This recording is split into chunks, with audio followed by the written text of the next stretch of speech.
you remember those Mickey Mouse cartoons from the 1930s? The ones put out on DVD a few years ago?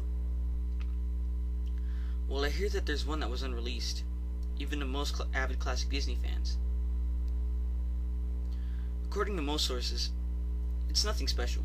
It's just a continuous loop like in the Flintstones of Mickey walking past 6 buildings for 2 or 3 minutes before fading out. Unlike the cutesy tunes put in other cartoons, however, the song on this cartoon wasn't a song at all. It was just a constant banging on a piano's key for a minute and a half before going to white noise for the remainder of the film. It wasn't the jolly old Mickey we've come to love either. Mickey wasn't dancing or even smiling. He was just kind of walking, as if you or I would walk, with his head tilted to the side as he kept his dismal look upon his face.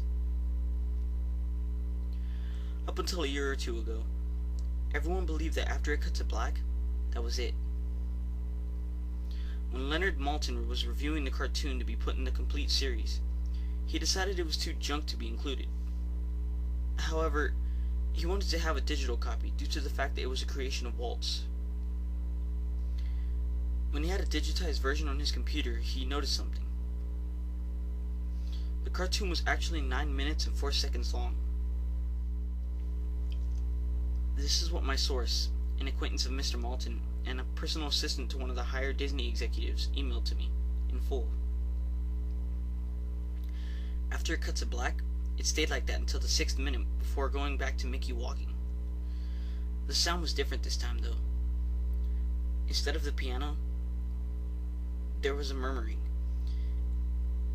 It wasn't actual talking, but more like a gurgled cry. As the noise got more indistinguishable and loud over the next minute, the picture began to get strange. The sidewalk started to go directions that seemed impossible based on how Mickey was walking. On the 7th minute, the murmur turned into a blood-curdling scream. The picture was becoming more obscure. Colors were happening that shouldn't have been possible at the time. Mickey's face began to fall apart, with his eyes rolling to the bottom of his chin, and his curled smile pointing upward on the left side of his face. The buildings became rubble floating in midair, and the sidewalk was still impossibly navigating in warped directions.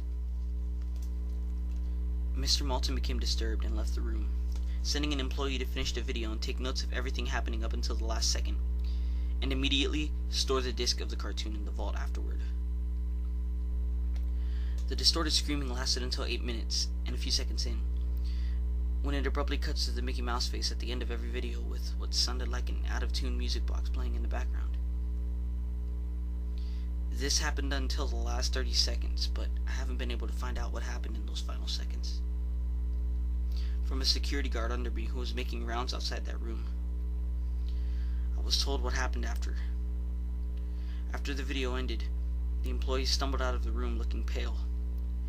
He repeated, "Real suffering is not known," 7 times before taking the guard's pistol and shooting himself.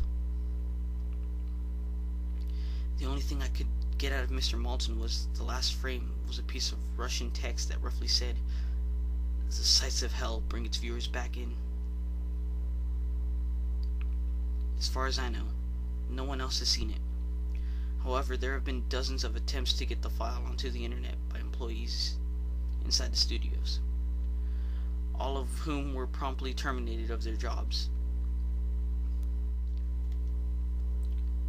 Whether or not it got online is up for debate, but if rumors serve me right, it's online under the name SuicideMouse.avi.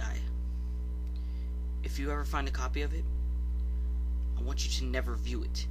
Contact me by phone immediately, regardless of the time. When a Disney death is covered up as well as this, it means this has to be something huge.